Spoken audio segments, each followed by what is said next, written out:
সমস্যার যেটা হয় বা হবে সেটা হচ্ছে পরীক্ষা হলে বিভিন্ন জনের মতবাদগুলো দিয়ে দেয়, হ্যাঁ? পুরো একেকজনকে ধরে বিশ্লেষণ করে দেখব যে তাদের অলংকার সম্পর্কে ধারণাটা কি, বিবরণ তিনি করেছেন। এর মধ্যে দেখো এই নামগুলো আমাদের কাছে কিন্তু নতুন। ঠিক আছে? এখানে এই যে পক্ষিনো শব্দ দিয়ে মনে রাখতে পারো, ও সইসা শব্দ দিয়ে মনে রাখতে পারো। ভারতের নাট্যশাস্ত্রে কথা তো সবাই জানবে, এটা নেটে প্রশ্ন আসার মতো নয়। হ্যাঁ? যেটা এই যে ভানু দত্তের তোমার গ্রন্থের নামটা কি? ভানু দত্ত কোন আজকে আমরা ভারতীয় কাব্যতত্ত্ব থেকে অলংকারবাদ নিয়ে পড়াশোনাটা করব। আ আমি বলেছিলাম ক্লাস করার পূর্বে যে যারা ক্লাসে জয়েন করবে তারা অবশ্যই আমাদের রেকর্ডেড ভিডিও ক্লাসটা দেখবে এবং নোটটা অবশ্যই পড়ে নেবে। আশা করি তোমরা সেটা করেছো। কারণ ওখানে তোমাদের আ বেসিক বিষয়টা পুরো ক্লিয়ার হয়ে যাবে এবং আজকে আমরা এখানে যেভাবে পড়াশোনাটা করব সেটা হচ্ছে গোটাটা নেটের পার্সপেক্টিভে, নেটের কোয়েশ্চেনটের পার্সপেক্টিভে আমরা দেখব। আমি এমনভাবে ক্লাসটা সাজিয়েছি যেখানে তোমরা নেটের যত প্রশ্ন আসে সবগুলো পারবে সেই দৃষ্টিকোণেই ক্লাসটা সাজিয়েছি। তোমাদের টাস্ক থাকবে আজকের এই ক্লাসের পরে। এই ক্লাসের পরে আমি একটা আপডেটেড নোটও পাঠাবো তোমাদের জন্য। সেই নোটটা পড়বার পরে এবং এই ক্লাসটা কমপ্লিট হওয়ার পরে এবং আমাদের অন্য যে বেসিক নোট রয়েছে সেগুলো পড়ার পরে তুমি দেখবে তোমার ১ম টাস্ক যে আমাদের প্রিভিয়াস ইয়ার যে কোয়েশ্চেন সেট গুলো রয়েছে সেই সেটে গিয়ে তুমি দেখবে যে তুমি সমস্ত প্রশ্ন পারছো কিনা। এটাই তোমার টাস্ক থাকবে। নেক্সট ক্লাসে সেই রিপোর্টটা আমাকে দেবে যে এইখান থেকে আমি পেরেছি, এইখান থেকে পারিনি। আমার চেষ্টা থাকবে যাতে সর্বতোভাবে তুমি ক্লাসটা অ্যাটেন্ড করে এবং সর্বতোভাবে তুমি প্রশ্নগুলো অলংকারবাদ থেকে আমি আজকে যেহেতু অলংকারবাদ পড়াবো, অলংকারবাদ থেকে যেন তুমি সমস্ত প্রশ্নের উত্তরটা পারো। সেইটাই আমার আজকে চেষ্টা থাকবে। চলো শুরু করা যাক। শাস্ত্র আ দেখবে যে একেবারে শুরুর যে প্রশ্নটা, আশা করি এই প্রশ্নগুলো তোমাদের ক্লিয়ার হয়েছে। আমি তবুও ওভারঅল একবার একটু বলে দেব যে কি পড়তে হবে। সেই সঙ্গে অলংকারবাদের ইন ডেপথ এ পড়াশোনা করবে এবং সামগ্রিকভাবে ভারতীয় কাব্যতত্ত্ব থেকে কোন জায়গা থেকে প্রশ্নগুলো আসে। দেখো আ যে আ যদি অলংকার শাস্ত্র বা কাব্যতত্ত্বের কথা বলো, তাহলে আমরা দেখবে যে ১ম এই যে কনফিউশনটা আমাদের মধ্যে থাকে যে কাব্য জিজ্ঞাসা নাকি কাব্যতত্ত্ব নাকি অলংকার শাস্ত্র। আ কাব্য সম্পর্কিত যে প্রশ্ন সেটাই হচ্ছে আসলে আ কাব্য জিজ্ঞাসা অর্থাৎ কাব্য সম্পর্কিত যে জিজ্ঞাসাগুলো অর্থাৎ কাব্য কি, হ্যাঁ? আ একটা কাব্য কখন কাব্য হয়ে উঠছে, একটা কবিতা কখন কবিতা হয়ে উঠছে, কি কারণে কবিতা হয়ে উঠছে, এই সমস্ত যে জিজ্ঞাসা, এই কারণে একে কাব্য জিজ্ঞাসা বলা হয়ে থাকছে। কাব্যতত্ত্ব এই যে কাব্যর যে জিজ্ঞাসাগুলো তার যে তত্ত্বভিত্তিক উত্তর, তার জন্য এটা কাব্যতত্ত্ব। আর অলংকার শাস্ত্র মূলত আ কাব্যতত্ত্বের আলোচনার শুরুর দিকে ১ম পর্বে প্রাণধ্বনি পর্বে যদি বলি আমরা, মানে এই রসবাদের আগে ধ্বনিবাদ, ধ্বনিবাদের আগে আসলে অলংকার শাস্ত্র ভীষণভাবে অলংকারবাদটা ভীষণভাবে প্রতিষ্ঠা লাভ করেছিল। যার জন্য এই অলংকার শাস্ত্র নামটা হয়ে গেছে। বোঝা গেছে? এই ৩ টে কারণে এইজন্য ৩ রকম ভাবেই তাকে ডাকা হয়। কাব্য জিজ্ঞাসা, কাব্যতত্ত্ব এবং অলংকার শাস্ত্র। ৩ ভাবেই তাকে ডাকা হচ্ছে। কাব্য সম্পর্কিত যে আসলে ১ম জিজ্ঞাসা সেটা হচ্ছে মা নিষাদ প্রতিষ্ঠান তমোগম শাশ্বতী সমা যৎক্রঞ্চ মিথুনা আ এবং অবধি কাম্যহিতাম। এই যে জিজ্ঞাসা অর্থাৎ আমি কি দেখলাম, হ্যাঁ? এই যে কি দেখছি এই জিজ্ঞাসার মধ্য দিয়েই বাল্মীকির সেই বিখ্যাত উক্তির মধ্য দিয়ে আসলে কাব্য তত্ত্ব বা কাব্য জিজ্ঞাসার সূচনা হয়ে যাচ্ছে। হ্যাঁ? আ এই যে প্রতিষ্ঠা অর্থাৎ কি হলো? এই যে কি জিনিস এটা আমি প্রতিষ্ঠা করলাম, কি হলো? এই বিষয়টার জিজ্ঞাসার মধ্য দিয়েই কাব্যতত্ত্বের আলোচনা শুরু। আ কি দেখবো আমরা কাব্যতত্ত্বে দেখো, কাব্যের কাব্যত্ব কোথায়? যদি সামগ্রিক জিজ্ঞাসাটাকে আমরা দেখি, আমরা পোয়েটিক্স বলি, আমরা ভারতীয় কাব্যতত্ত্ব বলি, আমরা যাই বলি না কেন, দেখবে যে এখানে সামগ্রিক জিজ্ঞাসাটা হচ্ছে কাব্যের কাব্যত্ব কোথায়? অর্থাৎ একটা কবিতাকে কোন ক্ষেত্রে আমরা কবিতা বলব? কবিতার প্রাণটা কি আছে? হ্যাঁ? কবিতার যে আনুষঙ্গিক বিষয়গুলো আছে তারা কি ভূমিকা পালন করছে? হ্যাঁ? এই যে কাব্যর কাব্যত্ব কোথায়? শব্দ, পদ, বাক্য নাকি শ্লোকে কোথায় আসলে কাব্যের কাব্যত্ব রয়েছে? কোন গুণে একটা বাক্য সন্দর্ভ কাব্য হয়ে উঠছে। বাক্য এবং সন্দর্ভ কাব্য হয়ে উঠছে। মানে ধরো আমরাও তো এই যে কথা বলছি, তাহলে আমাদের এই কথা বলাগুলো তো কাব্য নয়। হ্যাঁ? কোন গুণে এই কথাটা কাব্য পর্যায়ে উন্নীত হবে? হ্যাঁ? আবার কাব্যের আত্মা আমরা কাকে বলব? এই সমস্ত জিজ্ঞাসাই হচ্ছে কাব্যতত্ত্বের জিজ্ঞাসা। অ্যাজ ইট ইজ ভাবে দেখবে আমি বরাবরই এই উদাহরণটা দিয়ে থাকি। একটা গোলাপকে আমরা যদি আমরা স্বাভাবিকভাবে বলে থাকি যে গোলাপ হচ্ছে প্রেমের প্রতীক, হ্যাঁ? বা সৌন্দর্যের প্রতীক। এখন এই যে কথাটা আমি বলছি যে প্রেমের প্রতীক বা সৌন্দর্যের প্রতীক, এই যদি জিজ্ঞাসা করা হয় যে আসলে এর সৌন্দর্যটা ঠিক কোথায়? হ্যাঁ? আ এর পাতাতে আছে, রঙে আছে নাকি এর কাঁটাতে আছে? কোনটাতে আসলে এর সৌন্দর্য? দেখবে তুমি যদি আলাদা, আলাদা করে একটা পাপড়ি ছিঁড়ে বলো, দেখবে যে ওরকমভাবে বলতে পারবে না যে এটা প্রেমের প্রতীক। একটা পাতা ছিঁড়ে বললে এরকমভাবে বলতে পারবে না। ওর কালারটার কথা বললে ওরকমভাবে বলতে পারবে না। বলতে হবে তোমাকে সামগ্রিকতা নিয়ে। অর্থাৎ সামগ্রিক গোলাপটার মধ্য দিয়েই কিন্তু এর সৌন্দর্য ফুটে উঠেছে এবং সেইজন্য একে প্রেমের আ প্রতীক হিসাবে কল্পনা করা হচ্ছে। এই যে প্রেমের প্রতীক হিসাবে দেখো কোথাও কিন্তু ওর গায়ে লেখা নেই ও প্রেমের প্রতীক বা সৌন্দর্যের প্রতীক। কিন্তু আমরা এর মধ্যে একটা প্রেমের বা সৌন্দর্যের প্রতীকত্ব খুঁজে পেয়েছি। এই যে খুঁজে পেয়েছি, কাব্যও ঠিক তেমনি। কাব্যের কোথাও লেখা নেই সে আসলে কোথায় আছে, তার কব্যত্ব আসলে কোথায়। কিন্তু আমরা যদি দেখি, দেখব যে ওই কবিতা পড়বার পরে আমাদের মধ্যে অদ্ভুত এক সৌন্দর্য উপলব্ধি হচ্ছে। সেই সৌন্দর্যটাই হচ্ছে কাব্যের আত্মা। আমরা ধীরে, ধীরে তার আলোচনা প্রসঙ্গে যাবোই। হ্যাঁ? তো এটা ওভারঅল একটা এরকমভাবে ধারণা করতে পারো যে আসলে এই সমগ্রটা মিলেই কিন্তু গোলাপটা সুন্দর। সমগ্রটা মিলেই কিন্তু একটা কবিতা সুন্দর। বেসিক হচ্ছে এই। ভারতীয় কাব্যতত্ত্ব বা কাব্যতত্ত্বের আলোচনায় যদি আমরা যাই তাহলে বেসিক এই বিষয়টাই পাবো। ভারতীয় কাব্যতত্ত্বের আলোচনায় যে প্রসঙ্গগুলো বরাবরই উঠে আসে বা যে মতবাদগুলো বিশেষভাবে প্রতিষ্ঠা পেয়েছে সেটা আমরা জানি যে প্রথমত অলংকারবাদ একেবারে সূচনার দিকে অলংকারবাদ খুব ভীষণভাবে প্রতিষ্ঠা পেল। যেখানে ভামহ যার যাকে প্রাণরূপে প্রতিষ্ঠা করার চেষ্টা করছে। তারপরে রীতিবাদ অলংকারবাদ বিবর্তনের পরে রীতিবাদ এর উদ্ভব হলো যেটা বামন যাকে আত্মা হিসাবে কাব্যের আত্মা হিসাবে মানে আত্মা বলতে দেখো এখানে কিন্তু যতজন আছে বা যতজন আলংকারিক আছে প্রত্যেকেই কিন্তু প্রত্যেকটা বিষয় নিয়ে কিন্তু আলোচনা করছে। হ্যাঁ? আমরা যখনই বলছি রীতিবাদের এগেইনস্ট এ আমরা বামনের কথা বলছি আসলে বামন ওই যে ওকে মানে ওই বিষয়টাকেই কাব্যের আত্মা বলেছে। এইজন্য আমরা বামনকে বলছি যে রীতিবাদ। রীতিকে আসলে কাব্যের আত্মা হিসেবে প্রতিষ্ঠা করেছে বামন। অলংকারকে কাব্যের আত্মা হিসেবে প্রতিষ্ঠা করেছে ভামহ। আবার যেটাকে ভীষণভাবে সাপোর্ট করেছে তোমার দন্ডি। আচ্ছা, যেমনভাবে বক্রোক্তিবাদ আসছে, তারপরে ঔচিত্যবাদ আসছে এবং তার পরবর্তীতে ধ্বনিবাদ এবং তার পরবর্তীতে রসবাদ। এই রসবাদ দেখবে যে আমরা আসলে একেবারে শুরুতে আমরা ভারতীয় অলংকার শাস্ত্র বা কাব্যতত্ত্বের সূচনাতে আমরা যাকে পাচ্ছি সেটা হচ্ছে ভরত। সেই ভরত কিন্তু রসের কথা ১ম বলেছিলেন এবং আমরা দেখছি শেষটাও কিন্তু সেই ভরতের মতবাদ দিয়েই কিন্তু শেষ হচ্ছে। অর্থাৎ রসেই আমরা উপনীত হচ্ছি। আমরা আ আজকের বিশেষ আলোচনায় যাব অলংকারবাদে। আ আ ওভারঅল বিষয়টা বা তোমরা ওইখান থেকে আমি মনে করছি যে ভিডিওগুলো তোমরা দেখেছো। যার ফলে অলংকারবোধ নিয়ে আমি মনে করছি তোমাদের একটা ওভারঅল ধারণা তৈরি হয়েছে। এখন ওভারঅল ধারণা দিয়ে আমাদের প্রশ্ন ও পারার ক্ষেত্রে অনেকটা সমস্যা হয়ে যাচ্ছে। এজন্য আমাদের ইন ডেপথ এ যেতে হবে। একেবারে লাইন বাই লাইন বিষয়টায় যেতে হবে। আমরা আজকে সেই বিষয়টাই করব। একেবারে যে জায়গাগুলো থেকে প্রশ্ন আসছে সেই জায়গাগুলোকেই আমরা কিন্তু ধরার চেষ্টা করব। দেখো ওভারঅল কনসেপ্টটা কি অলংকারবাদের?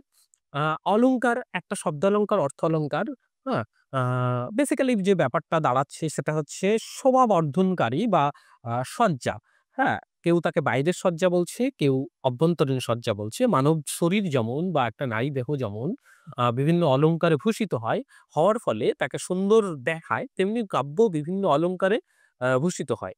তো এই অলংকার শব্দ এবং অর্থভেদে হতে পারে। আমরা জানি শব্দ অলংকার আছে, অর্থ অলংকার। তো অলংকারকে নিয়েই নানা কাটাছাড়া হয়েছে। ভরত থেকে শুরু করে বর্তমান সময় পর্যন্ত সকলেই কাটাছাড়া করেছেন এবং প্রত্যেকেই তার মতগুলোকে প্রতিষ্ঠা করার চেষ্টা করেছেন যে অলংকারকে কোন ক্ষেত্রে আমরা তাকে কাব্যের আত্মা বলছি এবং যারা বলছেন না যে কাব্যের আত্মা নয়, তারা কোন ক্ষেত্র দিয়ে বলছে যে এটা আসলে কাব্যর আত্মা নয়। ১ম এ দেখো অলংকার যা অলংকৃত করে তাই অলংকার। মানবদেহে অলংকার হতে পারে আবার কাব্যদেহেরও অলংকার হতে পারে। অর্থাৎ মানুষ নিজেকে যেমন সাজাতে পছন্দ করে কাব্য তেমনি নিজেকে সাজিয়ে তোলে এই অলংকার দিয়ে। মানুষের অলংকার যেমন সোনার গহনা হতে পারে, আবার ফুলের অলংকার হতে পারে তেমনি কাব্যদেহ নিজেকে সাজিয়ে সাজায় বিভিন্ন রকমের উপমা, রূপক, বক্রোক্তি ইত্যাদি অলংকার প্রয়োগ করে। এটা হচ্ছে বেসিক। আবিধানিক অর্থের ক্ষেত্রে যদি আমরা যাই সংস্কৃতে অলং শব্দটিকে আমরা পাচ্ছি এবং ঋগ্বেদেও কিন্তু আমরা এই অলংকারের বিষয়টার অলমের উপস্থিতিটা পাচ্ছি আরকি। এখন আ এর প্রয়োজনীয়তাটা কি? প্রায় সব কবিতাই কিন্তু অলংকার দ্বারা সজ্জিত। হুম? আবার অলংকার নেই এমন উদাহরণ আছে ঠিকই কিন্তু সেটা খুব কম। হ্যাঁ? সুতরাং এখানে কিন্তু অলংকারের প্রয়োজনীয়তাটা খুব অ বৃহৎ হিসাবে ধরা যাচ্ছে। আমরা যদি আত্মা হিসেবে প্রতিষ্ঠা নাও করি তাও কিন্তু অলংকারের একটা বিশেষ ভূমিকা রয়েছে। খুব সূক্ষ্মভাবে বিশ্লেষণ করলে দেখা যাবে যে পৃথিবীতে অলংকারবিহীন কবিতা খুব কমই আছে। কোন কবির অলংকার ব্যবহারের ঝোঁক বেশি আবার কোনো আবার নেহাত প্রয়োজন ছাড়া অলংকার ব্যবহার করছেন না। তো যাই হোক, আমরা আমাদের যে সমস্যাটা সেটা হচ্ছে আমি মানে যেই অলংকারের যে ভিডিওটা রয়েছে সেখানে অলংকার নিয়ে তো বেসিক কনসেপ্টটা ক্লিয়ার হয়েছে। এখন সমস্যার যেটা হয় বা হবে সেটা হচ্ছে পরীক্ষা হলে বিভিন্ন জনের মতবাদগুলো দিয়ে দেয়, হ্যাঁ? এই যে যেমন আচার্য ভরত অলংকার নিয়ে কি বলছেন? এই বিষয়টা নিয়েই মূলত সমস্যা হচ্ছে। তো আমরা পুরো একেকজনকে ধরে বিশ্লেষণ করে দেখব যে তাদের অলংকার সম্পর্কে ধারণাটা কি? তাহলে কিন্তু আমাদের কাছে বিষয়টা ক্লিয়ার হয়ে যাবে। ১ম এই আমরা যাকে টানবো সেটা হচ্ছে আচার্য ভরত। যিনি খ্রিস্টপূর্ব ২০০ খ্রিস্টাব্দ থেকে খ্রিস্ট ২০০ শতকের মধ্যেই তার অস্তিত্ব ছিল বলে জানা যায়। নাট্যশাস্ত্র তার গ্রন্থ। আ যেখানে তিনি নাটক বা কাব্যের বিভিন্ন লক্ষণ নিয়ে আলোচনা করেছেন। দেখো এখানে ৭ম অধ্যায়ে তিনি বিভিন্ন লক্ষণের কথা বলছেন। এই লক্ষণ হলো কাব্য বা নাটক। যেহেতু নাট্যশাস্ত্র, এই কাব্য নাটক আসলে এক অর্থেই সেখানে ব্যবহৃত হতো। আ এই লক্ষণ হলো কাব্য বা নাট্যের বৈশিষ্ট্য যার দ্বারা তার নাট্যত্ব বা কাব্যত্ব লাভ করে। দেখো এখানে কিন্তু ভালো করে খেয়াল করো লক্ষণ, হ্যাঁ? আ এটা ভরত বলছে। এরপরে লক্ষণা-টক্ষণার কথা আসবে কিন্তু। সেটা হচ্ছে আমরা ওই ধ্বনিবাদের আলোচনায় আমরা লক্ষণা-টক্ষণা এই বিষয়গুলো পাবো।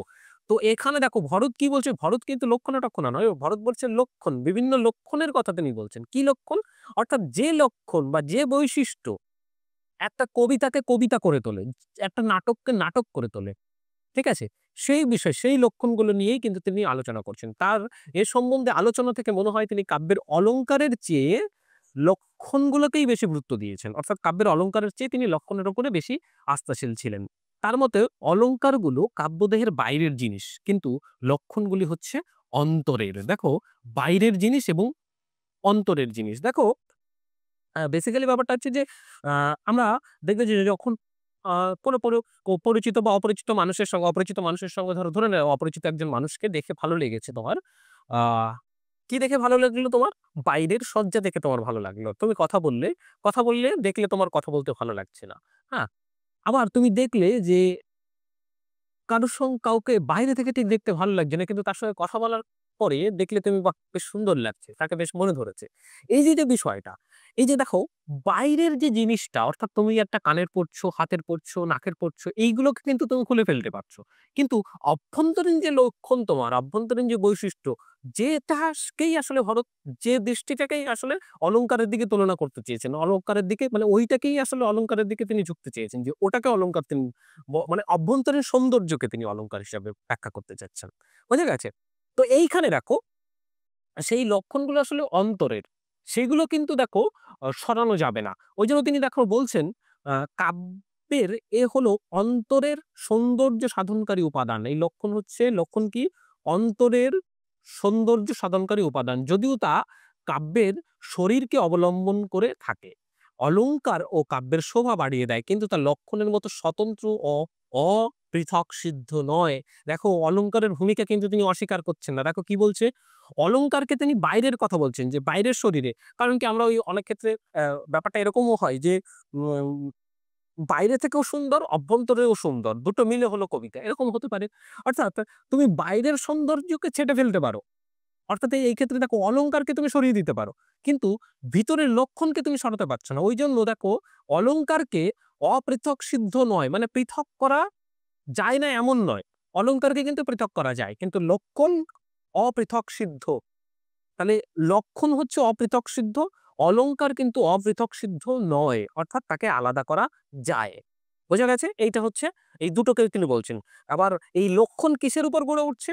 বলছে যে ওই অলংকারের সাহায্য, অলংক শোভা বাড়িয়ে দেয় তার থেকেও কিন্তু আরো সৌন্দর্যটা বা তার ভিতরের লক্ষণকে প্রস্ফুটিত হতে সাহায্য করে। সাহায্য করছে কিন্তু। ঠিক আছে?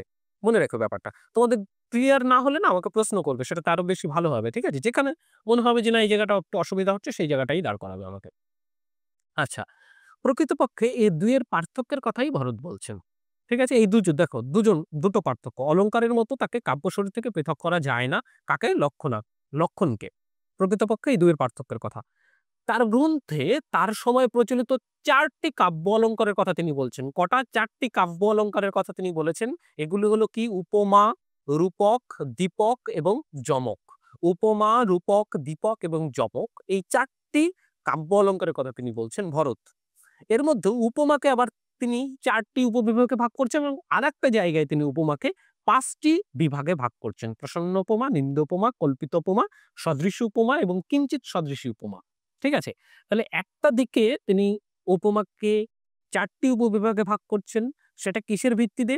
উপমেয়কে যে উপমানের সঙ্গে তুলনা করা হচ্ছে তার দিক লক্ষ্য করে। এই যে আমরা উপমেয়র সঙ্গে উপমেয়কে, উপমানের সঙ্গে উপমেয়কে, এই যে দেখবে যে আ অলংকার পড়তে গিয়ে দেখেছো, উপমা অলংকারে পড়েছো যে উপমেয়, উপমান এবং যার সঙ্গে সাদৃশ্যবাচক শব্দ, এই বিষয়গুলো থাকছে। তো এই উপমেয় এবং উপমান এই দৃষ্টিকোণ দিয়ে তিনি আসলে মানে কোথাও দেখো উপমেয় আছে, কোথাও উপমান নেই। আবার কোথাও উপমান আছে, উপমেয় নেই। আবার কোথাও উপমেয় উপমানের উপর আরোপিত হচ্ছে, কোথাও উপমান উপমেয়র উপর আরোপিত হচ্ছে। দেখো ৪ প্রকার হয়ে গেল। তাহলে এই উপমাকে তিনি এই হিসাবে ৪ টি উপবিভাগে ভাগ করছেন এবং আরেকটা দিক থেকে তিনি উপমাকে ৫ টা বিভাগে ভাগ করছেন। প্রসন্ন উপমা, নিন্দ উপমা, কল্পিত উপমা, সাদৃশ্য উপমা এবং কিঞ্চিৎ সাদৃশ্য উপমা। ঠিক আছে? এই হিসাবে। আচার্য ভরত শব্দালঙ্কার এবং অর্থালঙ্কার বিষয়ে কিছু বলেননি কিন্তু দেখো। তিনি কিন্তু শব্দালঙ্কার, অর্থালঙ্কারের এই বিভাগ কিন্তু তিনি তখনও কিন্তু এই বিষয়টা আসে। তাহলে ভরতের এ শব্দালঙ্কার বা অর্থালঙ্কারের সঙ্গে কিন্তু মানে এই বিভাজনের সঙ্গে কিন্তু তার কোনো সম্পর্ক নেই। মনে রেখো। কোথা থেকে আসছে আমরা পরে দেখছি। ভরতের আলোচনা থেকে কাব্যের অলঙ্কারকে কাব্যের শোভাবর্ধনকারী বাইরের উপাদান বলেই জানা যাচ্ছে। তাহলে কাব্যকে তিনি কি হিসাবে দেখছেন? সৌন্দর্য বৃদ্ধিকারী বাইরের উপাদান। তাহলে কখনোই তো তাকে আত্মা বলে তিনি স্বীকার করছেন না। তিনি একটা বাইরের সৌন্দর্য বৃদ্ধি করছে। বোঝা গেছে? তোমার আভ্যন্তরীণ সৌন্দর্য আছে, সেই সঙ্গে তুমি অলংকার পরিহিত করছো, তোমার বাইরের সৌন্দর্যটাও খানিকটা বেড়ে যাচ্ছে। তাহলে বাইরের শোভা বর্ধনকারী বিষয় হিসেবেই তিনি অলংকারকে দেখছেন। আচার্য ভরত নাট্য সংলাপের আলোচনায় অলংকার প্রসঙ্গে এনেছেন এবং অলংকারকে অন্যতম কাব্য লক্ষণ বলেছেন। কিন্তু তিনি তাকে কাব্যাত্মা বলেননি। দেখো আমরা কি পেলাম আচার্য ভরত থেকে? আচার্য ভরত থেকে দেখলাম যে অলংকার এবং লক্ষণের কথা তিনি বলছেন তার গ্রন্থের ৭ম অধ্যায়ে। সেক্ষেত্রে অলংকারকে তিনি বাইরের উপাদান বলছেন, লক্ষণকে তিনি অন্তরের উপাদান বলছেন।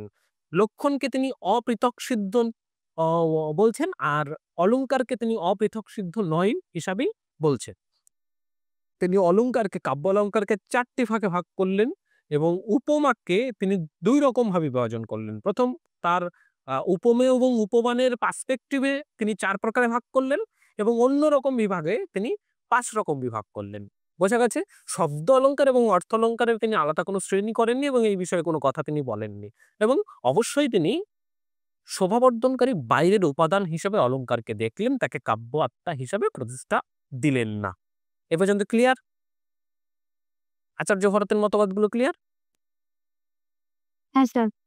হ্যাঁ স্যার, হ্যাঁ। নেক্সট। আচ্ছা, এবার ভামহ দেখো। ভামহ খ্রিস্টীয় ৬ষ্ঠ শতক এবং কাব্যালঙ্কার তার গ্রন্থের নাম। ভামহ কিন্তু অলঙ্কারকে কাব্যের আত্মা হিসাবে দেখতে চেয়েছেন এবং দেখছেন। দেখো তিনি বলছেন, শব্দার্থ সহিত কাব্য। শব্দ এবং অর্থ সম্মিলিতভাবে কিন্তু কাব্য সৃষ্টি হচ্ছে বা এই দুজনের মিলনেই কাব্য সৃষ্টি হচ্ছে। তিনি সবচেয়ে বেশি অলংকার নিয়ে আলোচনা করেছেন তার গ্রন্থে ভামহ। তিনি দেখো শব্দালঙ্কার এবং অর্থালঙ্কার, দেখো ভামহ কিন্তু শব্দালঙ্কার এবং অর্থালঙ্কার দুটোর আলোচনা কিন্তু পৃথকভাবে করছেন। ক্লিয়ার? যেটা ভরত করছেন না। উপমা, রূপক, দেখো এইখানে কিন্তু এই যে এখানেও দীপক, আক্ষেপটা বর্তমানে রয়েছে। অর্থান্তন্যাসকেও আমরা পাই, ব্যতিরেক, বিভাবনা, সমাশক্তি, অতিশক্তি, শ্রেয়, রসবৎ, পর্যায়োক্তি, উদাত্ত, শ্লেষ, অপন্নতি, বিশেষোক্তি, তুল্যযোগিতা, অপ্রস্তুত প্রশংসা, ব্যয়স্তুতি, ছন্দ প্রভৃতি বহু অর্থালঙ্কারের বিবরণ তিনি করেছেন। এর মধ্যে দেখো এই নামগুলো আমাদের কাছে কিন্তু নতুন। দীপক, আক্ষেপটা বোধহয় আছে, প্রেয়, রসবাদ, পর্যায়োক্তি, উদাত্ত এবং তুল্যযোগিতা, এই অলঙ্কারগুলোকে নিয়ে কিন্তু, এবং এছাড়া আরো অনেকগুলো অলঙ্কার নিয়ে তিনি আলোচনা করছেন। তিনি কিসের স্থান দেননি অলঙ্কারের মধ্যে? দেখো হেতু, সূক্ষ্ম, লেশ এবং স্বভাবোক্তিকে তিনি অলংকারের মধ্যে কিন্তু স্থান দেননি। তার সবচেয়ে গুরুত্বপূর্ণ বক্তব্য কি? বক্রোক্তিই সমস্ত অলংকারের মূলে বিদ্যমান। যেটা থেকে দেখবে যে পরবর্তীকালে বক্রোক্তিবাদের জন্ম হচ্ছে। তিনি কিন্তু ভামহ, দেখো সূচনা কিন্তু ভামহ করছে।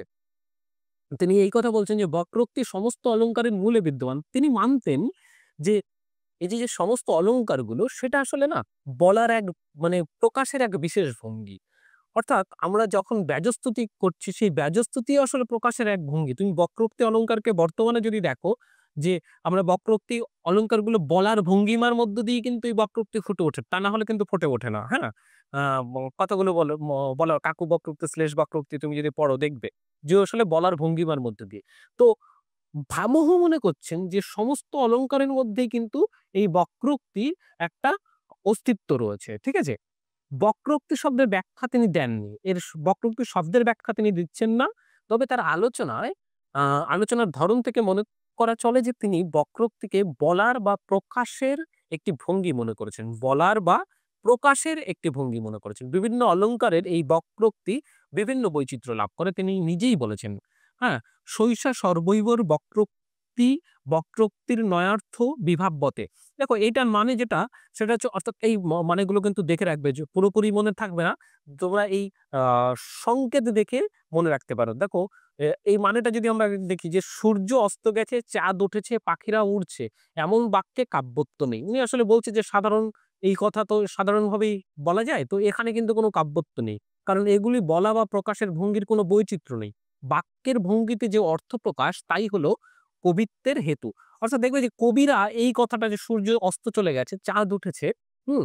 উম ধরো মানে যে লাইনটা কিরকম যে আমরা হলে কি বলতাম? ধরো আমার কাছে খুব অভাব, আমি চারিদিকে মানে আমার পেটে খুব ক্ষিধা রয়েছে, হ্যাঁ? দুর্ভিক্ষই, হ্যাঁ? আমি হলে কি বলতাম যে আমার ভীষণই খিদে পেয়েছে, আমার পেটে কিছু নেই, আমি চারিদিকে মানে অন্ধকার দেখছি এরকম কিছু বলতাম। কিন্তু তোমার কবি কি বলছে? যে পূর্ণিমার চাঁদ যেন ঝলসানো রুটি। দেখো পূর্ণিমার চাঁদকে উনি ঝলসানো রুটি মানে উনার কাছে পূর্ণিমার চাঁদ সাধারণত কি? মানে আ প্রেমের একটা প্রতীক হিসাবে রাখা হয় পূর্ণিমার চাঁদকে।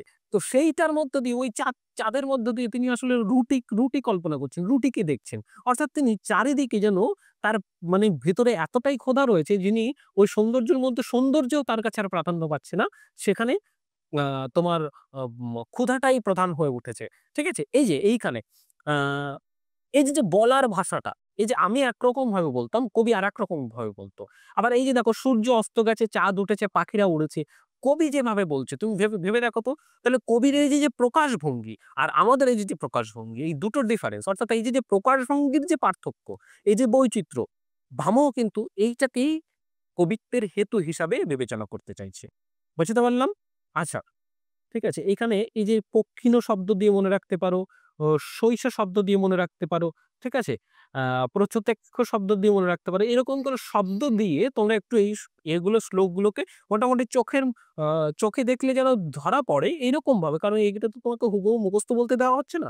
তুমি এরকম সাংকেতিকভাবে একটু মনে রাখার চেষ্টা করবে। কারণ এই লাইনগুলোর কিন্তু আসছে। সুতরাং এই ক্ষেত্রে তোমার সুবিধা হয়ে যাবে। হুম। অর্থাৎ কি?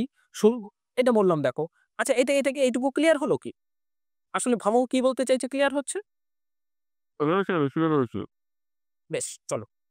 তাহলে এই পেজটা থেকে আমরা যেতে পারি? ভামহ তো হ্যাঁ, বক্রোক্তি হ্যাঁ, হ্যাঁ। ভামহ বক্রোক্তিটাকেও তো গুরুত্ব দিচ্ছে অলংকারের পাশাপাশি। না, দেখো এই বক্রোক্তি কিন্তু তিনি কি বলছেন দেখো, বক্রোক্তি সমস্ত অলংকারের মূলে বিদ্যমান। মানে আ বক্রোক্তিকে এখানে কিন্তু সমস্ত অলংকারের মধ্যে তিনি দেখছেন। বক্রোক্তিকে গুরুত্ব দিচ্ছেন। কিন্তু বক্রোক্তিকে ওই যে আলাদা শাখা হিসাবে তিনি বক্রোক্তিকেই আলাদা প্রাণ প্রতিষ্ঠা হিসাবে করছেন, এরকম নয়। আসলে বক্রোক্তিকে তিনি অলংকার হিসাবে দেখছেন। বুঝাতে পারলাম? আমরা যখন ওই যে বক্রোক্তি বাদে যাব তখন এই পার্থক্যটা আরো বিশেষভাবে ক্লিয়ার হয়ে যাবে। বুঝাতে পারলাম? দেখো তুমি এখানে বক্রোক্তির সমস্ত অলংকারের মূলে এটা কিন্তু তিনি ধারণা করছেন। এবং বক্রোক্তিকে তিনি সমস্ত অলঙ্কারের অস্তিত্ব হিসাবে দেখছেন। এবং এই বক্রোক্তি কি বলছেন তিনি? বক্রোক্তির মানে তার বলার ধারণা অনুসারে বক্রোক্তি হচ্ছে বলার বা প্রকাশের একটি ভঙ্গি। আর আমরা ওইখানে যখন বক্রোক্তিবাদ দেখব তখন দেখব যে ওটা কিন্তু আলাদা মানে দাঁড়াচ্ছে। ভামহের মতে বক্রোক্তি কি বলা বা প্রকাশের একটি ভঙ্গি হিসাবে তিনি মনে করছেন। ক্লিয়ার? কি তিনি করলেন না? তিনি ঠিক বললেন আছে। না, হেতু সূক্ষ্ম লেশ এবং স্বভাবোক্তির ব্যাখ্যা তিনি মানে অলংকারের মধ্যে তিনি স্থান দিলেন না। বক্রোক্তি শব্দের ব্যাখ্যা তিনি করলেন না।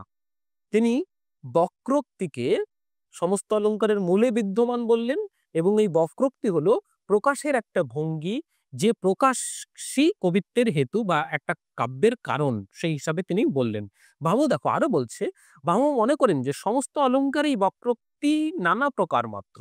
বলা বা প্রকাশের সমস্ত ভঙ্গির মধ্যে বক্রোক্তি শ্রেষ্ঠ। এমন একটি প্রকাশ ভঙ্গি যা চমৎকারী। ভামহ আরও জানিয়েছেন প্রতিভা না থাকলে কাব্য রচনা অসম্ভব। স্বকাব্য লিখলে সেই কাব্যখানি কবির মৃত্যুর পরে উজ্জ্বল থাকে। স্বকাব্য লিখলে। দেখো আরেকটা উনি বলছেন যে কবিত্ব শক্তি যার নেই সেও অপরাধী। কিন্তু অকবি হওয়াটা মরণের সমান। কবিত্ব শক্তি নেই অর্থাৎ এই যে আমি তুমি নেই আমাদের মানে তোমরা কেউ কবিতা লেখো, বিশেষ করে আমি। আমার কবিত্ব শক্তি নেই। অর্থাৎ আমি অপরাধী। কিন্তু ধরো তুমি কবিতা লিখছো, সে কবিতা হচ্ছে না। তাহলে তোমারটা কিন্তু মরণের সমান হয়ে যাবে। বোঝা গেছে? মানে এই যে পার্থক্যটা বোঝা কিন্তু এইগুলো দিয়েই কিন্তু উল্টো-পাল্টে তোমার লাইনগুলো দেবে। কবিত্ব শক্তি যার নেই, উনি ১ম এই বলছে যে স্বকাব্য যিনি লিখছেন মৃত্যুর পরেও তার কবিতা উজ্জ্বল থাকে।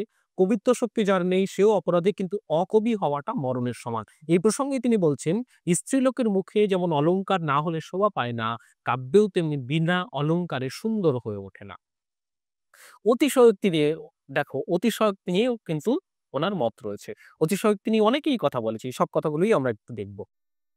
আহ অতিশয়োক্তির সঙ্গে একটা বক্রোক্তির তিনি মিল খুঁজে পেয়েছেন। বলছে অতিশয়োক্তি সম্পর্কে ভামহর মন্তব্য মূল্যবান। তিনি নানা অলংকারের সংজ্ঞা এমনকি অতিশয়োক্তি অলংকারের সংজ্ঞা দিয়ে বলেছেন। সৈষা সর্বই বক্রোক্তি। তিনি বলেছেন সমস্ত অলংকারের মধ্যেই বক্রোক্তির ভাব আছে। এ থেকে ধারণা যে অতিশক্তির সঙ্গে বক্রোক্তিরও মিল আছে। দেখো আচার্য কুন্তক কি বলছেন? বক্রোক্তির মধ্যে কিছু না কিছু অতিশয়োক্তি আছে। বক্রোক্তির মধ্যে তাহলে বক্রোক্তি এবং অতিশয়োক্তিকে দেখো এক করে দেখার চেষ্টা করা হচ্ছে। বক্রোক্তির মধ্যে কিছু না কিছু অতিশয় মিলবে একথা বলছেন কে? আচার্য কুন্তক। আবার দণ্ডী বলছেন সব অলংকারেই যে অতিশয়োক্তির উপর নির্ভরশীল একথা বলছেন। মানে সব অলংকারই অতিশয়োক্তির উপর নির্ভরশীল। আচার্য দণ্ডী বলছেন কাব্যের গঠন সুষম বর্ধনের জন্য সব অলংকারের মধ্যে অতিশয়কে যুক্ত করা সম্ভব। একথা বলছেন কে? আচার্য আনন্দবর্ধন। তিনি ভামহের বক্রোক্তি এবং অতিশয়োক্তি ভাবনার কথা মনে রেখে বলেছেন যে কাব্য যেখানে কবি কল্পনার সাহায্যে অতিশয়োক্তি অলংকারের জন্ম হয়েছে সেখানে এই অলংকারের মনোহরণ শক্তি অসাধারণ। অন্য অলংকারগুলি এর শক্তি নেই। সব অলংকারের গঠনে অতিশয়োক্তি সহায়ক হতে পারে। সব অলংকারের গঠনে অতিশয়োক্তি সহায়ক হতে পারে। দেখো অতিশয়োক্তির সঙ্গে বক্রোক্তির একটা মূল খুঁজে পেয়েছেন ভামহ। আচার্য কুন্তক মনে করছেন যে বক্রোক্তির মধ্যে কিছু না কিছু অতিশয়োক্তি আছে। আর দণ্ডী বলছেন যে সব অলংকারই অতিশয়োক্তির উপরে নির্ভরশীল। আবার আনন্দবর্ধন বলছে যে কাব্যের গঠন সুষম বর্ধনের জন্য সব অলংকারের মধ্যে অতিশয়োক্তি যুক্ত করা সম্ভব। ইনি বলছেন অতিশয়োক্তিকে সব অলংকারের সঙ্গে যুক্ত করা সম্ভব। ইনি বলছেন নির্ভরশীল। আর ইনি বলছেন যে বক্রোক্তির মধ্যে অতিশয় মিলবে। তিনজনের পার্থক্য করতে পারলে আচ্ছা, আর এরা দেখো আচার্য অভিনবগুপ্ত বলছেন সর্বালংকার সামান্য রূপম। ভামহ অতিশয়োক্তিকে বলছেন নিমিত্ত বচ যত্ন লোকাতিক্রান্ত গোচরম। আর দণ্ডী তাকেই বলছেন লোকসীমাতি বর্তিনী। ভামহের আলোচনা থেকে জানা যাচ্ছে দেখো অলংকার অপরিহার্য। সৎকাব্যে সুপ্রযুক্ত অলংকারগুলি বক্রোক্তিরই নামান্তর। সৈজা সর্বই বক্রোক্তি। সব অলংকারের মধ্যেই আছে বক্রোক্তি। আর বক্রোক্তি অলংকার হলো কবির প্রকাশভঙ্গির বৈচিত্র্য। এই হিসাবে তিনি দাঁড় করাচ্ছেন যে অলংকার কি তিনি আসলে কাব্যের মর্যাদা মানে কাব্যের আত্মার মর্যাদা হিসেবে প্রতিষ্ঠা করছেন এবং সেই অলংকারগুলোর শ্রেষ্ঠ হিসাবে তিনি বক্রোক্তিকে প্রতিপন্ন করতে চাইছেন। বোঝা গেল? এইটা হচ্ছে ভামহের ওভারঅল আহ অলংকার নিয়ে মতবাদ। আচ্ছা এবার দেখো দণ্ডিও কিন্তু একাধারে অলংকারবাদী এবং মানে অন্যদিকে রীতিবাদীও। মানে এই দুটো মতবাদের উপরেই কিন্তু তার আম ঝোঁক রয়েছে আরকি দুটো মতবাদের দিকেই। হুম। দেখো কাব্য শোভাকারণ ধর্মাণু অলংকারণ প্রচক প্রচক্ষতে। কাব্যের যে সমস্ত ধর্ম তার শোভা সম্পাদনা করে তাই অলংকার। অর্থাৎ একটা কাব্যে কে যা ধর্ম যে ধর্ম সুন্দর করে তুলছে তাকেই তিনি অলংকারের মর্যাদা দিচ্ছেন। কাব্যের সংজ্ঞার্থ দিতে গিয়ে তিনি বলছেন যে শরীরং তাবদৃষ্টার্থ ব্যবচ্ছিন্না পদাবলী। অর্থাৎ অভীষ্ট অভীষ্ট অর্থ সমন্বিত পদাবলী হলো কাব্য। অর্থাৎ আমার যে অভীষ্ট আমি যা বলতে চাইছি সেই অভীষ্ট এবং সেটা অবশ্যই অর্থপূর্ণ হবে সেই পদাবলীই হচ্ছে কাব্য। গ্রন্থের ২য় পরিচ্ছেদে দণ্ডী অলংকার সম্পর্কে আলোচনা করেছেন। কোথায়? এই কাব্যাদর্শের ২য় পরিচ্ছেদে তিনি অলংকার সম্পর্কে আলোচনা করেছেন। ধর্ম উপমা এবং বস্তু উপমা নামে তিনি উপমার ২টি ভাগ করছেন, কে কি নতুন করছে সেই বিষয়গুলো কিন্তু খেয়াল দেবে। এই বিষয়গুলো দেখো দুটো ভাগে নতুনভাবে ভাগ করছেন। অলংকারবাদীদের বক্তব্যের সঙ্গে তার বক্তব্যের সাধারণ মিল হলো যে তিনি মনে করতেন উৎকৃষ্ট কাব্য অলংকারের দ্বারাই সমৃদ্ধ হবে। যারা আর কি যে অলংকারবাদী রয়েছে তারা দেখবে যে এই কথাই মনে করছেন যে উৎকৃষ্ট কাব্য অলংকারের দ্বারা সমৃদ্ধ হবে। মানে এরকম না, দেখবে যে এই কথাটাকে একটু যদি আমরা ঘুরিয়ে দিই, দেখো এ এখানে কাকে কাকে প্রাধান্য রাখছে? উৎকৃষ্ট কাব্য অলংকারের দ্বারা সমৃদ্ধ হয়। অর্থাৎ আবার যদি আমরা ধ্বনিবাদে যখন যাব দেখবে, তখন বলবে যে উৎকৃষ্ট কাব্যের মধ্যে অলংকার আসলে এসে যায়, তাকে আলাদা করে আনতে হয় না। আর এরা বলছে উৎকৃষ্ট কাব্যে অলংকার থাকবে। বোঝাতে পারলাম? এই দুটো কিন্তু পার্থক্য অলংকারবাদী এবং ধ্বনিবাদীদের মধ্যে। তো যাই হোক, ধ্বনিবাদীতে আর পরে আসবো। আমরা এখানে দেখি যে উৎকৃষ্ট কাব্যের মধ্যে কাব্য অলংকার দ্বারা সমৃদ্ধ হয়। কিন্তু কিভাবে এই সমৃদ্ধি সাধন করতে হবে এ বিষয়ে তার মত ভিন্ন। অলংকারবাদীদের সঙ্গে তার এই জায়গাটা মিল আছে। কিন্তু কিভাবে এই যে উৎকৃষ্ট হবে, এই উৎকৃষ্টটা কিভাবে হবে সে বিষয়ে তিনি যে মতগুলো দিয়েছেন সেইটা কিন্তু তাদের সঙ্গে তার ভিন্ন মত পোষণ করেছেন। তিনি মনে করতেন শুধুই অলংকার, পোয়েটিক ফিগার নয়, অলংকার বা পোয়েটিক ফিগার নয়, গুণ এবং মার্গের উপরেও কাব্যত্ব নির্ভর করে। গুণ এবং মার্গ কথাটা দেখো ভামহ থেকে আলাদা হয়ে যাচ্ছে। ভামহ তো অলংকারের কথা বললেন, বক্রোক্তির কথা বললেন। কিন্তু এখানে বলছেন শুধু অলংকার নয়, গুণ এবং মার্গও দরকার হবে। এ দুটি বিষয় সম্পর্কে অলংকারবাদীগণ কিছু বলেননি। পরে আচার্য বামন যাকে রীতি বলেছেন, দণ্ডী তাকেই মার্গ বলেছেন। তাহলে বামনের রীতি এবং দণ্ডির মার্গ দুটো কিন্তু এক হিসাবে প্রতিষ্ঠা পাচ্ছে। কাব্যের সংজ্ঞার্থ দেবার সময় আচ্ছা, তাহলে তিনি দণ্ডী তাহলে কি মনে করছেন? অলংকার, গুণ এবং মার্গের কথা বলছেন। ঠিক আছে? এই ৩ টে বিষয় কিন্তু দণ্ডীও এই বামনও আসবে। বামনের ক্ষেত্রে আমরা অন্য দেখছি। ঠিক আছে? আগে এটা মনে রাখো। ও ৩ টে বিষয় নিয়ে বলছে একটু আলাদা। এও ৩ টে বিষয়, দণ্ডীও ৩ টে বিষয়ের কথা বলছে। অলংকার, গুণ এবং মার্গ। কাব্যের সংজ্ঞার্থ দেবার সময় তিনি যা বলেছেন অভিপ্রেত অর্থবহ শব্দের সমাবেশের কথা বলেছেন তিনি কাব্যে। আর এর জন্য চাই মার্গ বা রীতি সম্বন্ধে কবির বোধ। কি দরকার? অভিপ্রেত, অর্থাৎ যা আমি বলতে চাইছি অর্থবহ শব্দের সমাবেশের কথা তিনি বলছেন কাব্যে। এবং এই যে অভিপ্রেত অর্থবহ শব্দ সমাবেশ, এর জন্য মার্গ চাই এবং রীতি চাই। অর্থাৎ কোন রীতিতে, কোন কৌশলে সে করবে। হ্যাঁ, এই বোধটা যেন কবির থাকা চাই। অনেকে মনে করেন তিনি গুণ ও অলংকার দুটোকেই তো অলংকার বলেছেন, এর মধ্যে কোনো পার্থক্য দেখাননি।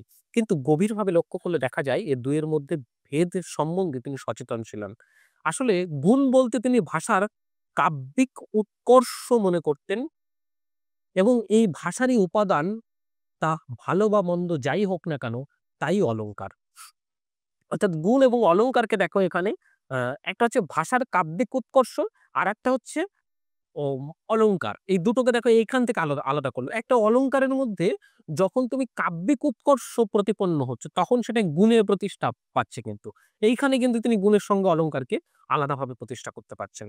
শব্দালঙ্কার এবং অর্থালঙ্কারের মধ্যে তিনি অর্থালঙ্কারকেই বেশি মূল্যবান বলেছেন কাব্য সৃষ্টিতে। ভামহের সঙ্গে একমত হয়ে তিনি বলেছেন সকল অলংকারের মধ্যে একটা অতিশয়োক্তির ভাব আছে। সমস্ত অলংকারকে তিনি বক্রোক্তির অন্তর্গত করেছেন। তিনি সমস্ত অলংকারকে স্বভাবোক্তি এবং বক্রোক্তি দুটো ভাগে ভাগ করেছেন। স্বভাবোক্তি এবং বক্রোক্তি এই দুটো ভাগে ভাগ করছেন। দণ্ডী মনে করতেন যে সকল অলংকারেই বক্তব্যকে বাড়িয়ে বলতে হয়। তাই অতিশয়োক্তিও একরূপ বক্রোক্তি ছাড়া আর কিছুই নয়। স্বভাবোক্তি ব্যতীত সব অলংকারই তাই বক্রোক্তিমূলক। আচার্য দণ্ডীর নিকট জানা গেল যে কাব্য শোভাকর ধর্ম আছে অলংকারের মধ্যে। গুণ ও অলংকার দুইয়ের মধ্যে খুব একটা পার্থক্য নেই। কেন খুব একটা পার্থক্য নেই?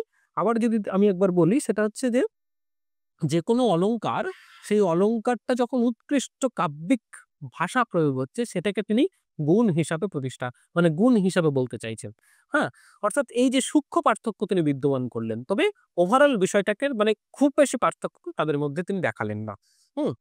আচ্ছা, প্রসাদ, মাধুর্য প্রভৃতি গুণ কাব্য শোভাকর, তাই অলংকার। কিন্তু উপমা, রূপক ইত্যাদি অলংকার গুণের অন্তর্গত নয়।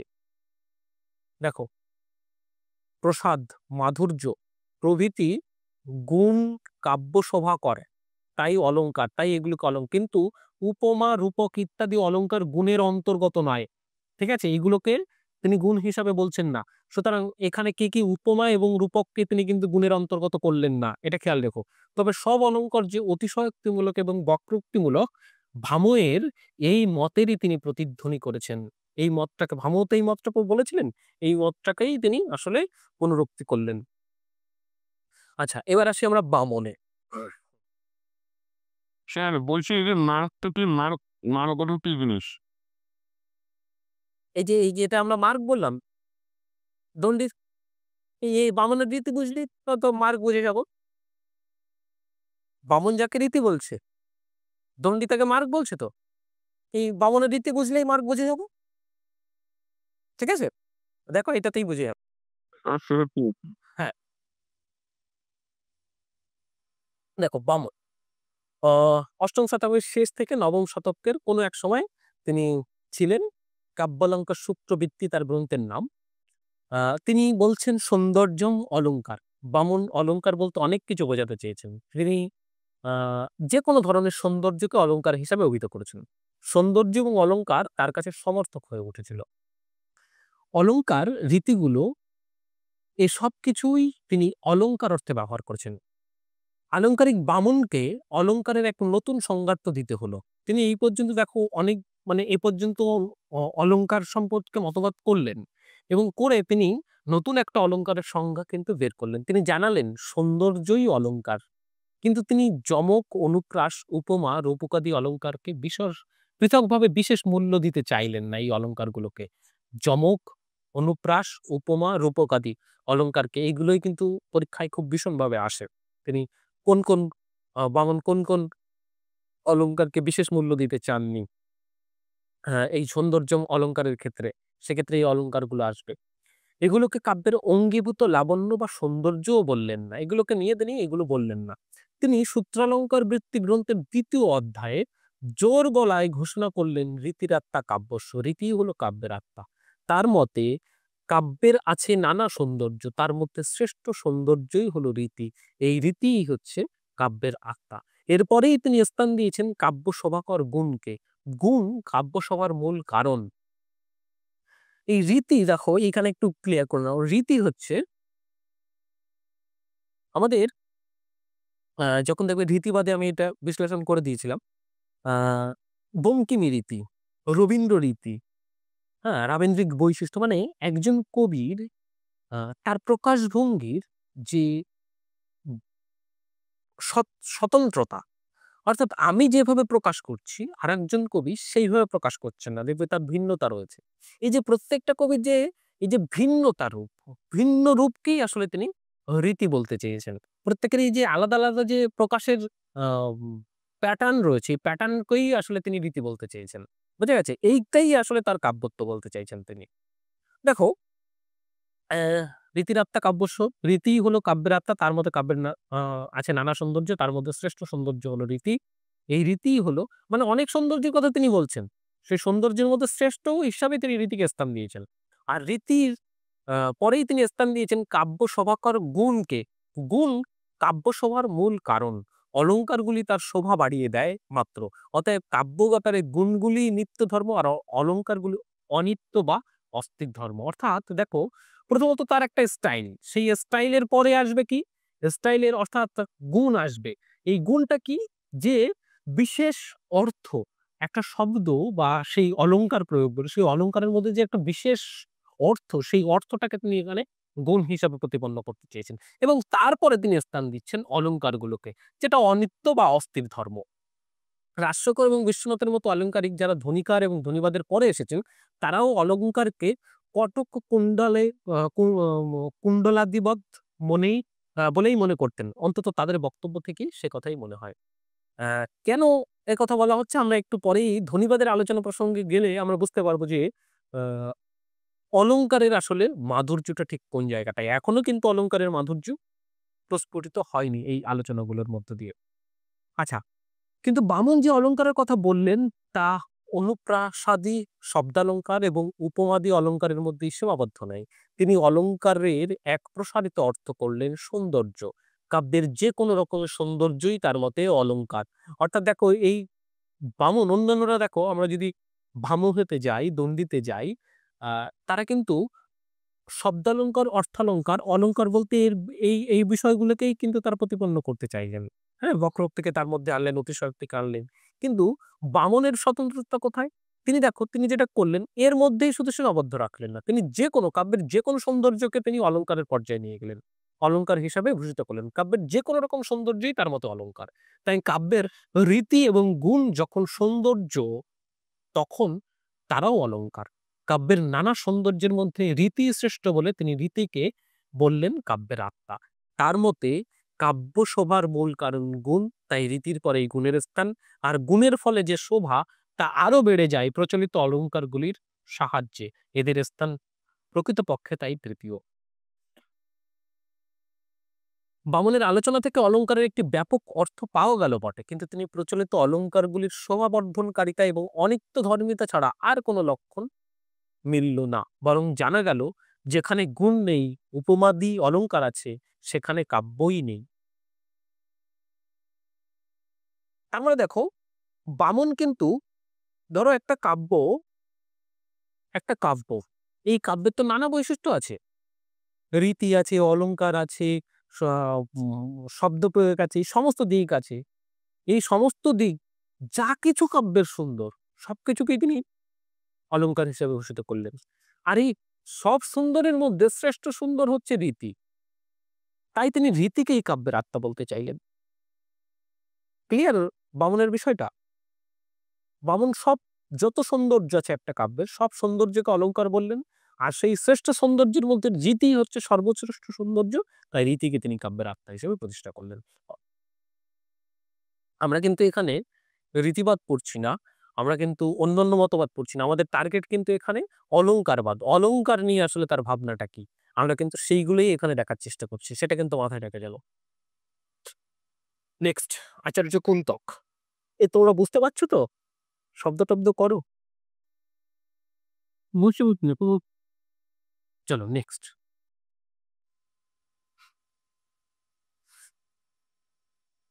দেখো, আচার্য কুন্তক। দেখো এর এক্সাক্ট ফিগার তো জানা যায়নি, 950 থেকে 1050 মধ্যে তিনি জীবিত ছিলেন বলেই জানা গেছে। আচার্য কুন্তক বক্রোক্তিকেই কাব্যের প্রাণ, বা এই এই ইমেজগুলো কিন্তু ইমাজিনারি ইমেজ, এইগুলোকে মানে জাস্ট একটা প্রতিকৃতি মাত্র। আচার্য কুন্তক বক্রোক্তিকেই কাব্যের প্রাণ বা আত্মা বলে চমৎকার প্রতিষ্ঠা করেছেন। বক্রোক্তি জীবিত গ্রন্থে তিনি অলঙ্কারের কথাই বলেছেন যে বক্রতার সঙ্গে অন্বিত না হলে কোনো অলঙ্কারকেই অলঙ্কার বলা যাবে না। কথাটা শোনো, অলঙ্কারের কথাই তিনি কি বলছেন?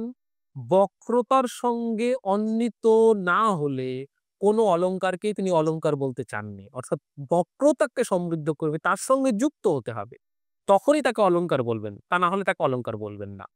উপমাদি অলঙ্কার সাদৃশ্যাদি ধর্মের জন্যই তার মতে অলঙ্কার বলে গণ্য হতে পারে না। যে উপমা যেমনকে এটার সঙ্গে ওটা সাদৃশ্য বিচারে আমরা করি, এর মতেই তিনি মানে এই ধর্মের জন্য তাকে আমরা অলঙ্কার বলে গণ্য করতে পারি না। বক্রতার সঙ্গে অন্বিত হয়ে কাব্যের শোভা বৃদ্ধি করলেই তা অলঙ্কার। দশম একাদশ শতকের এই আলঙ্কারিক আচার্য কুন্তক তার বক্রোক্তি জীবিত নামক গ্রন্থে শব্দ ও অর্থের সাহিত্যে বা মিলনে যে কাব্য সৃষ্টির কথা বলেছেন, সেখানে শব্দ ও অর্থ দুই তার মতে অলঙ্কার্য, অর্থাৎ যা অলঙ্কৃত হবে, এবং বক্রোক্তি হলো তার অলঙ্কৃতি বা ভূষণ। আর এ বক্রোক্তি হলো বৈতক্ত ভঙ্গি ভণিতি, বিচ্ছিত্তি বা বৈচিত্র্যময়ী উক্তি রসকচিত ভঙ্গিতে। কুন্তক সংকীর্ণ অর্থে অলঙ্কারের অর্থ এখানে গ্রহণ করেননি। একজন টিকাকার বলছেন, বৈচিত্র্যং অলঙ্কার ইতি অলঙ্কার প্রস্য সামান্য লক্ষণম বৈচিত্র্যং চ ভঙ্গি বিশেষ প্রতীতি সাক্ষিক। এটা হচ্ছে মহেশ্বর বলছেন কাব্য প্রকাশের ব্যাখ্যা। অর্থাৎ বৈচিত্র্য অলঙ্কারের সাধারণ লক্ষণ, আর ভঙ্গি বিশেষের বৈচিত্র্য অনুভববেদ্য। অলঙ্কারের এই সংজ্ঞাটি তার স্বরূপকে সুন্দরভাবে ব্যঞ্জিত করে। আমরা পূর্বে দেখেছি অলঙ্কার কাব্য শরীরের ভূষণ, অলঙ্কার সৌন্দর্য, অলংকার কাব্য শোভাবর্ধক এখানে দেখা গেল ভঙ্গি ভণিতি রসকুচিত ভঙ্গিতে উক্তি বৈচিত্র্য বিশেষ বক্রোক্তির সামিল। দেখো দুটো বিষয় এখানে আসছে, বক্রোক্তি আসছে এবং অলংকার আসছে। দুটো বিষয়কে কিন্তু সেখানে তিনি আলাদা করলেন। আমরা যদি প্রথমে যাই, ওই কেউ একজন প্রশ্ন করলে যে কুন্তব বক্রোক্তিকেই তিনি বক্রোক্তিকে প্রাধান্য দিলেন। দেখো এইখানে একটু বোঝো, কুন্তক কিন্তু বক্রোক্তির সঙ্গে অলংকারকে এক প্রকার আলাদা করলেন তাকে, এবং তিনি তার সঙ্গে অন্বিষ্ট হওয়ার কথা বললেন। কিন্তু আমরা যখন ভরতে দেখলে ভামহেতে দেখলাম, সে কিন্তু আলাদার কথা বলল না। মানে সে কিন্তু সমস্ত অলংকারের মধ্যে বক্রোক্তিকে দেখেছে, আর এ কিন্তু বক্রোক্তিকে আলাদা হিসাবে দেখছে। বোঝা গেছে? আচ্ছা, এই বৈচিত্র্যময় উক্তি, বক্রোক্তি অর্থে তিনি আসলে নিচ্ছেন বৈচিত্র্যময় উক্তি, বিশেষ ভঙ্গিতে যে উক্তি বৈচিত্র্য তাকেই তিনি নিচ্ছেন। আর এই যে বিশেষ ভঙ্গিমায় যখন বলতে চাইবো তখনই আমার অলংকারের প্রয়োজন হবে। সেই যে বিশেষ ভঙ্গিমায় বলার জন্য যখন আমি অলংকার প্রয়োগ করব, সেইটাই হচ্ছে প্রকৃত অলংকার। তাকেই আসলে কুন্তক অলংকারের মর্যাদা দিতে চাইছে। আচ্ছা, এই কথাটা তাহলে যুক্ত হলো। আমরা কাব্য শরীরের ভূষণ হিসাবে প্রথমে দেখলাম। হুম, শোনা যাচ্ছে তো? হ্যাঁ স্যার। অলংকার সৌন্দর্য, অলংকারকে সৌন্দর্য হিসেবে দেখানো হলো। তারপরে অলংকার কাব্য সৌহার্দ্যকারী সেটাও প্রতিষ্ঠা হলো। আর এখন কুন্তক এসে যুক্ত করলেন হচ্ছে ভঙ্গি ভণিতি। তাহলে এখানে কিন্তু আসবে প্রশ্ন যে কাব্য শরীরের ভূষণ কে বলছেন, অলংকার সৌন্দর্য হিসাবে কে দেখছেন, অলংকার কাব্য শোভাবর্ধক হিসাবে কে দেখছেন, এবং ভঙ্গি ভণিতি হিসাবে বা রসকচিত ভঙ্গিতে উক্তি বৈচিত্র্যের বিশেষ বক্রোক্তির সামিল হিসাবে কে দেখছেন। বোঝা গেছে? চলো নেক্সট, উদ্ভট। উদ্ভট দেখো অষ্টমের শেষ থেকে নবম শতকের কোনো এক সময় অলংকারবাদী। আহ কাব্যালঙ্কার সার সংগ্রহ এবং ভামহ বিবরণ নামে ভামহের কাব্যালঙ্কার গ্রন্থের উপর তিনি টিকা রচনা করছেন। ৭৯টি কারিকা এবং ৪১টি অলংকার স্বরূপ পর্যালোচনা তিনি করেছেন। তার মতে নাটকের প্রাণ, নাটকের কথাটা দেখো, নাটকের প্রাণ রস, কিন্তু কাব্যের আধার উক্তি চারুত্ব বা অলংকার। নাটকের প্রাণ রস, কিন্তু কাব্যের আধার হিসাবে তিনি উক্তি চারুত্ব বা মানে চারিত্র্যপূর্ণ উক্তিকে যা অলংকার, এই অলংকার কি বলছেন? রসশুদ্ধির জন্য শুদ্ধ বাচন আবশ্যক। অর্থাৎ তিনি এখানে দেখো এক কথায় অলংকারের গুরুত্বটাকে দিয়ে ফেললেন। মানে আমার যদি রস উপলব্ধি করতে হয়, রসসিদ্ধি সাধন করতে হয়, তবে শুদ্ধ বচন আবশ্যক। শুদ্ধ বচন কিসের? উক্তি চারত্ব বা অলংকার প্রয়োগের মধ্য দিয়েই আসা সম্ভব। এটাই কিন্তু উদ্ভটের প্রাথমিক দৃষ্টিকোণ। আচার্য উদ্ভট দেখো প্রথম তিনি যে প্রথম যে অলংকার, ওই কাব্যালঙ্কার সার সংগ্রহ বা অলংকার সংগ্রহ, প্রথমটিতে কতকগুলি কাব্য সংগৃহীত হয়েছে এবং তার অলংকার এর বিবরণ দিয়েছেন কিন্তু। ঠিক আছে? প্রথম গ্রন্থে উনি কতগুলো অলংকার সংগ্রহ করেছেন এবং তার বিবরণ দিয়েছেন। আচ্ছা, সরি, কাব্য কাব্য নিয়েছেন এবং তার অলংকার। আচ্ছা, এই আলোচনায় তিনি ভামহকে বিশেষভাবে অনুসরণ করেছেন। অবশ্য কিসের ক্ষেত্রে আলাদা মৌলিকতা দেখো, অতিশয়োক্তি, অনুপ্রাস ইত্যাদি কয়েকটি অলংকারের আলোচনায় তিনি মৌলিকতা দেখিয়েছেন। আমরা কিন্তু দেখবে আলোচনার ক্ষেত্রে প্রত্যেকজনের ক্ষেত্রে কোথায় উপরের সঙ্গে তার মিল এবং কোথায় তার মৌলিকতা, দুটো কিন্তু আমরা আলাদা করেছি, এবং কোথায় তার নতুনত্ব, এই বিষয়গুলোকে কিন্তু বিশেষ দৃষ্টিকোণ দাও, তাহলে দেখবে এক একজনের স্বতন্ত্রটাকে টের পাবে। এইটা তুমি অলংকারের ক্ষেত্রে পড়ছো, দেখো এদের এই দৃষ্টিকোণগুলো দেখবে আমরা অন্য মতবাদ যখন পড়বো তখন কাজে লাগছে। আচ্ছা, অলংকারের মধ্যে রসের সংযোগ নিয়ে তিনি যে আলোচনা করেছেন তা চিন্তার দিক থেকে ভামহের থেকে অগ্রবর্তী। অলংকারের মধ্যে এই যে রসের সংযোগ, এই রসের সংযোগের প্রসঙ্গে তিনি যা আলোচনা করছেন তিনি কিন্তু ভামহের থেকে আরো খানিকটা ত্বরান্বিত হয়েছেন। আচ্ছা, তার দ্বিতীয় গ্রন্থটি মেলেনি, তাতে তার অলংকার সম্বন্ধে বিস্তারিত আলোচনা নিশ্চয়ই ছিল। অলংকার সংগ্রহ গ্রন্থে তিনি ৪১টি অলংকারের আলোচনা করেছেন। পরবর্তীকালে অলংকারের আলোচনায় ভামহের থেকে তাকেই বেশি অনুসরণ করা হয়েছে। তার বক্তব্য নাটকের প্রাণ রস, কিন্তু বাক্যের আর উক্তির চারুত্বে যা আসে তা অলংকার থেকে। উদ্ভব উদ্ভটের দৃষ্টিকোণ বোঝা গেল অলংকারের ক্ষেত্রে। উদ্ভট রস নাটকের ক্ষেত্রে বলেছে, আর অলংকার কাব্যের ক্ষেত্রে বলেছে, এবং তার মতে রসসিদ্ধির জন্য শুদ্ধ বচন বা উক্তিচারত্ব প্রয়োজন এবং তিনি মৌলিকতা কোথায় দেখাচ্ছেন? তিনি অতিশয়োক্তি, অনুপ্রাস ইত্যাদি কয়েকটি অলংকারের আলোচনায় তিনি মৌলিকতা দেখিয়েছেন। ঠিক আছে? এবং ভামহের থেকে তিনি কিন্তু অ অনেকখানি মানে ওই রসের আলোচনায় তিনি অনেকখানি অগ্রবর্তী হয়েছে এবং পরবর্তীকালে আলংকারিকরা অলংকার সম্বন্ধীয় মতের ক্ষেত্রে কিন্তু উদ্ভটের উপরে বেশি নজর দিয়েছেন। রুদ্রট দেখো, নবম শতকের শেষার্ধ থেকে দশম শতকের প্রথমার্ধের। হ্যাঁ, আ হ্যাঁ, বলছে এই যে প্রশ্নের বইয়ের উপর সম্পর্কে এই যে অন্য চরিত্রটা কারিতা, তো ক্যারিসারে কি বলবেন? একটু যদি বললেন ভালো হতো। কি বলতো? এই যে অন্য চরিত্র কারিতা, পারিতা, তো চরিত্রটা কি রূপ? হ্যাঁ, হ্যাঁ, হ্যাঁ। কারিকা তো বিভাগ। আমরা আমাদের যখন দেখবে প্রত্যেকটা গ্রন্থের একেবারে হুম, দেখবে যে নোটের একেবারে সূচনার ভারতীয় কাব্যতত্ত্বের যে প্রাথমিক ধারণা বা অলংকার শাস্ত্রের প্রাথমিক ধারণা বলে একটা নোট ১ম এই দেওয়া আছে। হ্যাঁ? এই অলংকারবাদ, রীতিবাদ এগুলো তো আলাদা, আলাদা নোট দেওয়া আছেই। একেবারে সূচনার একটা নোট দেওয়া আছে। ভারতীয় অলংকার শাস্ত্র প্রাথমিক ধারণা বলে। ওইটা খুব গুরুত্বপূর্ণ নোট। ওখানে দেখবে প্রত্যেকটা আ লেখক ক্রমান্বয়ে সাজানো আছে এবং তাদের গ্রন্থ দেওয়া আছে এবং গ্রন্থের পরিচ্ছেদ, অনুচ্ছেদ বা যে যেভাবে ভাগ করেছে, ঠিক আছে? এই বিভাগগুলো কিন্তু রয়েছে। কারিকা কিন্তু আসলে এক প্রকার পরিচ্ছেদ বা অনুচ্ছেদ, হ্যাঁ? এইগুলোকে একেকজন একেক রকম নাম দিয়েছে অধ্যায় বিভাজনকে। সেটাও কিন্তু আসে। যে কে কোন বিভাজনের অধ্যায়ে নাম দিয়েছে।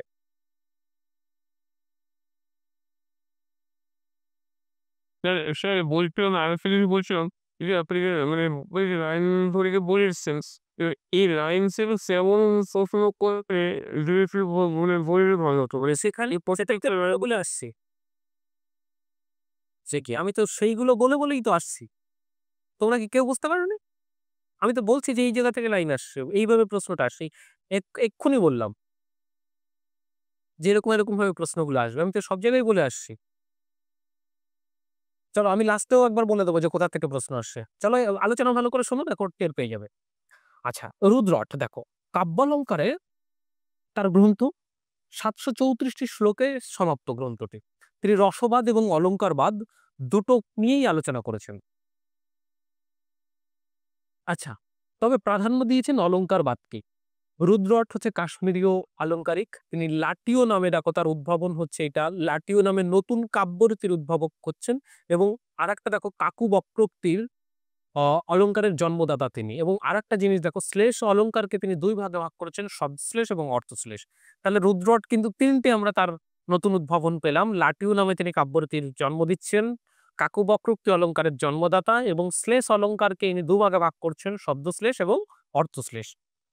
আচ্ছা, শব্দার্থ কাব্যম অর্থাৎ শব্দ ও অর্থের সমন্বয়ে কাব্য সৃষ্টি হয়, এই তার মত। নবম-দশম শতকে আচার্য রুদ্রটকে অলংকারবাদী গোষ্ঠীর অন্যতম প্রতিনিধি হিসেবে মনে করা হয়। তিনি আচার্য ভরতের রসতত্ত্ব সম্বন্ধে অবহিত থেকে কাব্যকে রসান্বিত করার কথা বলেও অলংকারের গুরুত্ব সম্বন্ধে অতি সচেতন ছিলেন। তিনি গুণের আলোচনা করেননি, রীতিকেও গুরুত্ব দেননি। তিনি গুণ এবং রীতি কোনোটাকেই আলোচনা করেননি, রীতিকে গুরুত্ব দেননি। সমস্ত অলংকারকে বাস্তব, ঔপম্য, অতিশয় এবং অর্থশ্লেষ এই ৪ ভাগে তিনি বিভক্ত করে আলোচনা করেছেন। সমস্ত অলংকারকে দেখো ৪, এই ৪ টে ভাগে সমস্ত অলংকারকে কটা ভাগে ভাগ করেছেন? ৪ টে ভাগে।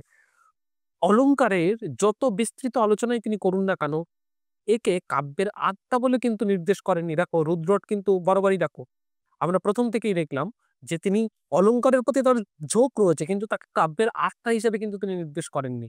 হ্যাঁ? এর গ্রন্থ কাব্যালঙ্কার তার চিন্তার মৌলিকতা দেখা গেছে বিশেষ অলংকারের আলোচনায় তার মৌলিকতা দেখা গেছে। অলংকারবাদীদের মধ্যে তিনি শ্রেষ্ঠ শেষ আলংকারিক। তাহলে দেখো আমরা পাচ্ছি হচ্ছে তার ৪ বিশেষ করে ৩ টে ইনভেনশন, সেটা হচ্ছে লাটিয় রীতি, কাব্যরীতি, কাকবক্রোক্তি এবং শ্লেষ অলংকারকে শব্দশ্লেষ এবং অর্থশ্লেষ এই ভাগে ভাগ করা। আচ্ছা, তিনি সমস্ত অলংকারকে ৪ ভাগে ভাগ করে দেখছেন। তিনি অ অল মানে রসবাদ এবং অলংকারবাদ। তিনি রসবাদের আলোচনা গিয়েতেও তিনি অলংকারকে গুরুত্ব দিয়েছেন। আবার অলংকারকে তিনি কিন্তু কাব্যের আত্মা হিসেবে আবার নির্দেশ করেননি। ঠিক আছে? এই হচ্ছে অলংকার সম্পর্কে রুদ্রটের বিষয়। আচ্ছা, এইবার আমরা চলে আসি হচ্ছে আনন্দবর্ধন মানে হচ্ছে ধ্বনিবাদের দিকে চলে আসি। দেখো এতক্ষণ এবার যদি আমরা ধ্বনির অলংকারের বিষয়টা বুঝি তাহলে দেখবো যে প্রকৃত অলংকারের ধ্বনিবাদীরা এই অলংকারকে যথোচিত মর্যাদায় প্রতিষ্ঠা করেছেন। তারা প্রচলিত অলংকারগুলিকে অস্বীকার করেননি। কিন্তু তাদের পূর্ববর্তী আচার্যরা অলংকারের প্রকৃত স্বরূপ স্পষ্টভাবে নির্দেশ করতে পারেননি। আনন্দবর্ধনই এ কাজ প্রথম অসাধারণ নৈপুণ্যের সঙ্গে সম্পন্ন করলেন। তিনি অলংকারের মূল্যকে খর্ব না করে বললেন যে এর প্রয়োগের উপর কাব্য নির্ভর করে। এর প্রয়োগের উপর কাব্য নির্ভর করে। কাব্যের প্রধান উপাদানের সঙ্গে অর্থাৎ রসধ্বনির সঙ্গে সংযোগের সূত্রেই অলংকার গৃহীত হবে। আর তা না হলে অলংকার হবে কাব্যবিরুদ্ধ, যা চিত্রকাব্যের অন্তর্গত অর্থাৎ যা অকাব্য। কথাটা কিরকম দেখো, এতক্ষণ অলংকারকে অলংকারের এ গুণ সে গুণ এই সমস্ত নিয়ে আলোচনা করা হলো। কিন্তু ধ্বনিবাদীরা যখন এলেন আনন্দবর্ধন প্রথম দৃষ্টি আকর্ষণ করলেন এবং বললেন যে দেখো অলংকারকে তিনি অস্বীকার করেননি, অলংকারকে স্বীকার করেছেন। এবং ধ্বনিবাদীদের আনন্দবর্ধন ও বনভক্তের মানে এই যে এত প্রশংসা হয় কেন, তারা কিন্তু মতবাদগুলোকে অস্বীকার করছেন না। তিনি ধ্বনিবাদের প্রতি শ্রদ্ধাশীল, তিনি তোমার অলংকারবাদের উপর আস্থাশীল, তিনি রীতিবাদকেও মেনেছেন। হ্যাঁ, তিনি ঔচিত্যকে মানছেন, অর্থাৎ কাব্যের কোথায় কার গুরুত্ব সেইগুলোকে মানছেন। মানার পরে তিনি এই কথা বলছেন। তিনি দেখো এখানে কি বলছেন, অলংকারকে তিনি রসের সাপেক্ষে দেখছেন। দেখো তিনি অলংকারের মূল্যকে খর্ব না করে বললেন যে এর প্রয়োগের উপরে কাব্য নির্ভর করছে। অর্থাৎ একটা কাব্য নির্ভর করছে এ কিভাবে প্রয়োগ করছে, অলংকারটা তুমি কোন ভাবে প্রয়োগ করছে।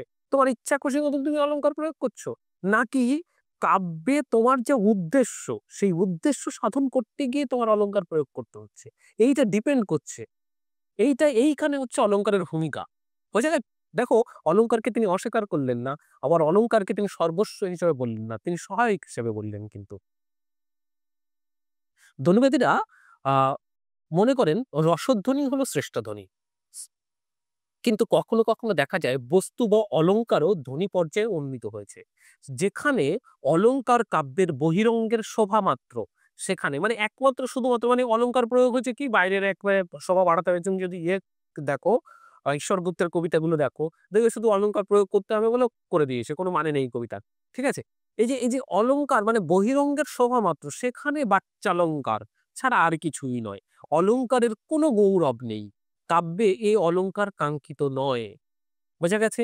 অর্থাৎ অলংকার যেখানে শুধুমাত্র বাইরের রূপ হিসেবে ব্যবহৃত হচ্ছে, অভ্যন্তরীণ সৌন্দর্যের সঙ্গে তার কোনো মিল নেই, কোনো যাত্রা নেই, তখন সেটাকে আমরা কিন্তু মানে একেবারে বাচ্চালঙ্কার বলবো। এবং কাব্যে এ ধরনের অলংকারকে ধ্বনিবাদীরা অ্যাভয়েড করার চেষ্টা করছেন বা উপেক্ষা করার কথা বলছেন। কিন্তু কখনো কখনো অলংকার কবিদের রচনা কৌশলে কাব্যের বহিরঙ্গের শোভাকর ধর্ম না হয়ে অন্তরের লাবণ্য হয়ে ওঠে। তখনই তা হয়ে ওঠে ধ্বনি, যাকে তারা বলেছেন অলংকার ধ্বনি। বোঝা গেছে? এইটা শুধু বাইরের, যদি মানে কিছু যেমন এই যে অনুপ্রাস অলংকারে ও কি করে বাইরের সৌন্দর্যকেই প্রস্ফুটিত করে। কিন্তু এমন অনেক অলংকার রয়েছে যা আসলে অভ্যন্তরীণ সৌন্দর্যকেই বৃদ্ধি করছে। তখন সেটাকে তারা অলংকার ধ্বনি এবং শোভাকর ধর্ম হিসাবে প্রতিষ্ঠা করছেন তারা। ব্যঞ্জনা বা ব্যঙ্গের দ্বারা অলংকারের এই উদ্গতি ঘটে। ধ্বনিবাদীদের পূর্বে অলংকারের এই মর্যাদা আর কেউ দিতে পারেনি। অলংকারের সংজ্ঞার্থ দিতে গিয়ে ধ্বনিকার বলেছেন, কর্তৃক আকৃষ্ট বা আক্ষিপ্ত হলে যার রচনা সম্ভব রসের সঙ্গে একই প্রযত্নে বা সম্পূর্ণ হয়, তাই ধ্বনিশাস্ত্রে অলংকার। দেখো কি, আবার একবার পড়ি। বলছেন কর্তৃক আকৃষ্ট বা আক্ষিপ্ত হলে যার রচনা সম্ভব রসের সঙ্গে একই প্রযত্নে যা সম্পূর্ণ হয়, তাকেই ধ্বনিশাস্ত্রে মানে অলংকার বলছে। অর্থাৎ দেখো এই যে মানে রসটা উপলব্ধি করতে গিয়ে বা রসের মানে একটা লেখা থেকে তো রসের উদ্ঘাটন হচ্ছে, তো ওই লিখতে গিয়ে যখন তোমার অনিষ্টভাবে একেবারে একই সঙ্গে আনুষঙ্গিক ভাবে তোমার অলংকার চলে আসছে, সেই অলংকারটাকে এখানে গুরুত্ব দেওয়ার কথা বলা হচ্ছে। রস এখানে রসধ্বনি এবং রসাক্ষিপ্রতা বা অপৃথক যত্ন সম্পাদ্যতা অলংকারের এই দুটি লক্ষণের দিকে দৃষ্টি আকর্ষণ করা হয়েছে। কি? রসাক্ষিপ্ততা এবং অপৃথক যত্ন সম্পাদ্যতা। দেখো একটা হচ্ছে রসের প্রতি তার ক্ষিপ্ততা থাকবে, এই যে অক্ষিপ্ত হবে সে, আর একটা হচ্ছে অপৃথক যত্ন সম্পাদ্যতা। মানে তোমার এই যে কাব্যের রসের সঙ্গে তাকে শরীর হিসাবে আলাদা করা যাবে না, সে অভ্যন্তরের সঙ্গে মিল থাকবে। অলংকারের এই দুটো বৈশিষ্ট্যের কথা কিন্তু ধ্বনিবাদীরা যুক্ত করলেন। কি কি? রসাক্ষিপ্ততা এবং অপৃথক যত্ন সম্পাদ্যতা। আচ্ছা, অলংকার রসের দ্বারা আকৃষ্ট হয়, অর্থাৎ রস নিজেকে রূপ সৃষ্টিতে অভিব্যক্ত করতে গিয়ে অলংকারকে টেনে আনে। অলংকার রসের দ্বারা আকৃষ্ট হয়, অর্থাৎ রস নিজেকে রূপ সৃষ্টিতে অভিব্যক্ত করতে গিয়ে অলংকারকে টেনে আনে। এর জন্য সুকবিকে কোনো পৃথক চেষ্টা করতেই হয় না। কাব্য রস সৃষ্টির প্রয়োজনে স্বতঃস্ফূর্তভাবে অলংকারে নিবেশিত হয়। অর্থাৎ একটা কবি যখন তার কথাকে বলছেন, তিনি যখন রসের মানে রস সৃষ্টিতে নেমেছেন, কাব্য রচনায় নেমেছেন, তখন অটোমেটিকই তার লেখার মধ্যে এই অলংকার চলে আসবে। তাকে আলাদা করে আর ভাবতে হবে না। হ্যাঁ? এইখানে কিন্তু অলংকারকে গুরুত্ব। অলংকারের দিকে অতিরিক্ত মনোযোগী হয়ে কাব্যকে অলংকার প্রধান করার চেষ্টা করলে সে অলংকার মূল্যহীন বাচ্চালংকার হয়ে দাঁড়ায়। কিন্তু প্রতিভাবান কবির রসসমাহিত চিত্ত থেকে যখন অলংকারের জন্ম হয়, তখন আমি আগে এই ভাব নিয়ে অলংকারগুলো যেন ঠেলাঠেলি করে বের হয়ে আসে। আর তখনই সে অলংকার সার্থক কাব্যভূত সৌন্দর্য বা লাবণ্য কাব্যাত্মার সঙ্গে অভিন্ন। ধন্যালোক এ ধনিকার অলংকারের কথা এইটুকু কি বোঝা গেল? এই জায়গাটুকু কি এই পর্যন্ত কি বোঝা গেল? আসলে অলংকার নিয়ে ধ্বনিবাদীরা কি বলতে চাইছেন?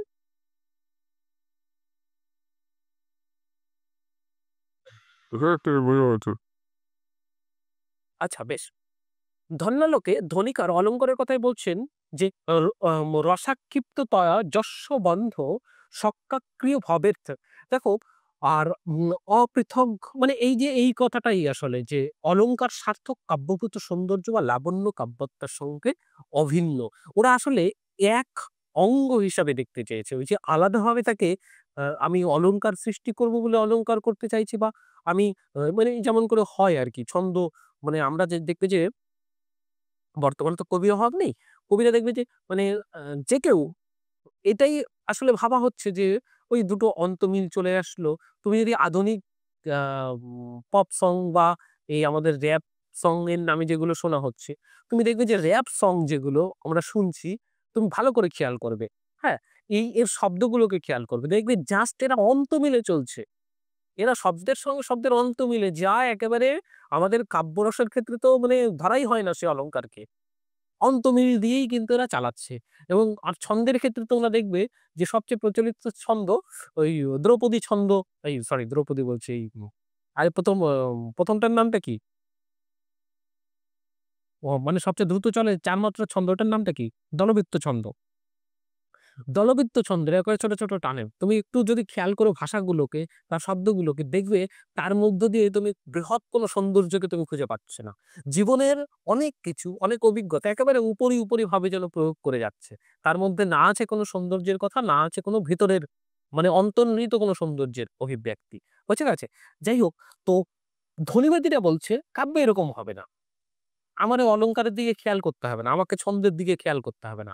আমি যখন প্রকৃত রসের বা আমি যখন প্রকৃত কাব্য লিখব, তখন সেই কাব্য লিখতে গিয়ে আমার মনের যে আ রসের উৎপত্তি হবে, সেই রস থেকে যে আমি যখন তাকে শব্দ প্রয়োগ করব, তার সঙ্গে অলংকার অটোমেটিক চলে আসবে। আলাদা করে তাকে আর বিশেষ করে আনতে হবে না। যখনই তো আমি আলাদা করে আনতে যাব, তখনই তা অকাব্য দাঁড়াবে। তখনই তা মানে সে কাব্যের মূল্য থাকবে না।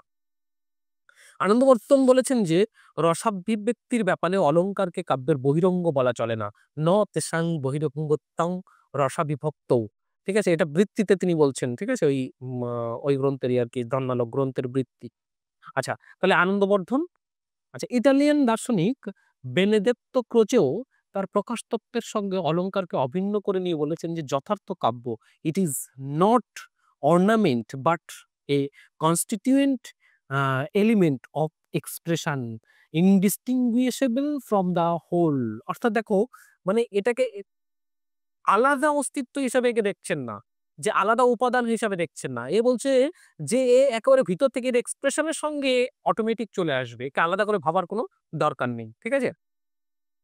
আচ্ছা, অভিনবগুপ্ত দেখো কি বলছে লোচন টিকাতে। অভিনবগুপ্ত সেও তার বক্তব্যকে রসের দিক থেকে সম্পূর্ণতা দান করলেন। ইনি জানালেন যে অলংকারের কোনো পৃথক সৌন্দর্য থাকতে পারে না। কাব্যের আত্মার ঔচিত্য অনুযায়ী অলংকার কাব্যে নিবেশিত হবে।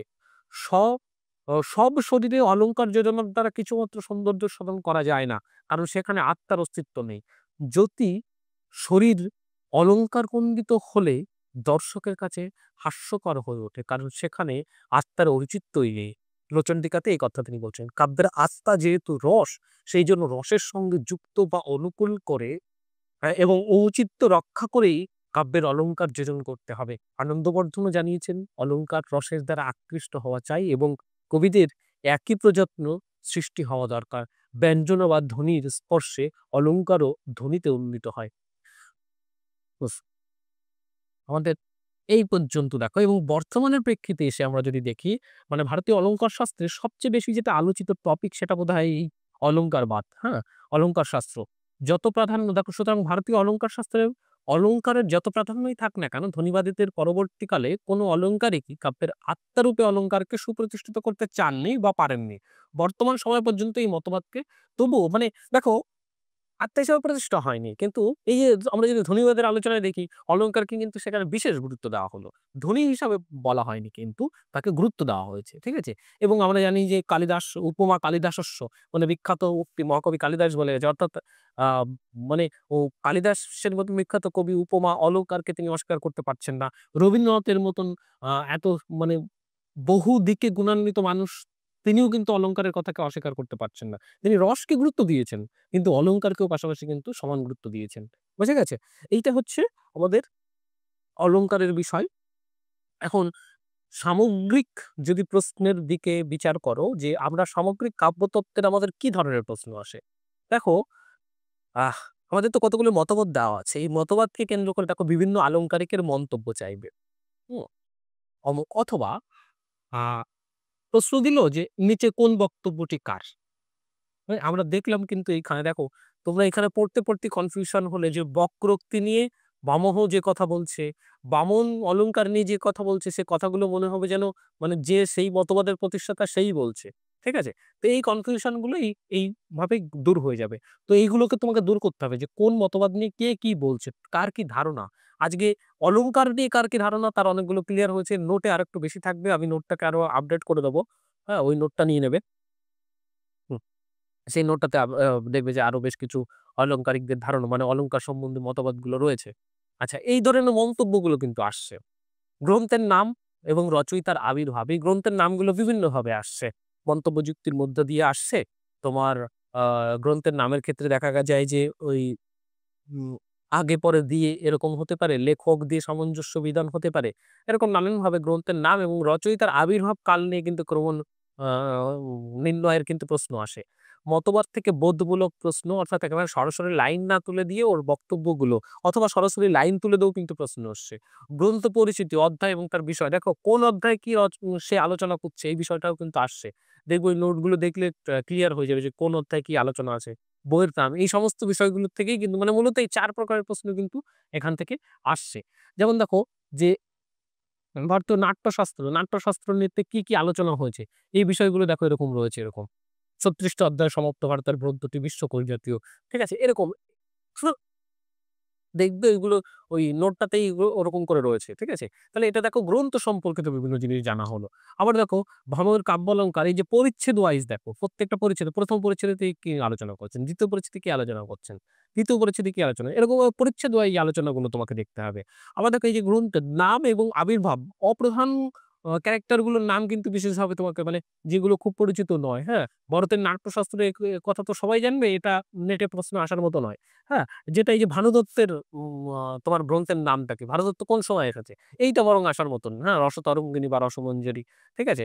আ রসার্ণব সুধাকর, এটা কার? সিংহভূপাল, এগুলো আনকমন, এইগুলোকে তোমার খেয়াল করতে হবে। ঠিক আছে? আশা করি বিষয়টা ক্লিয়ার হয়েছে। এই পর্যন্ত কোনো প্রশ্ন আছে?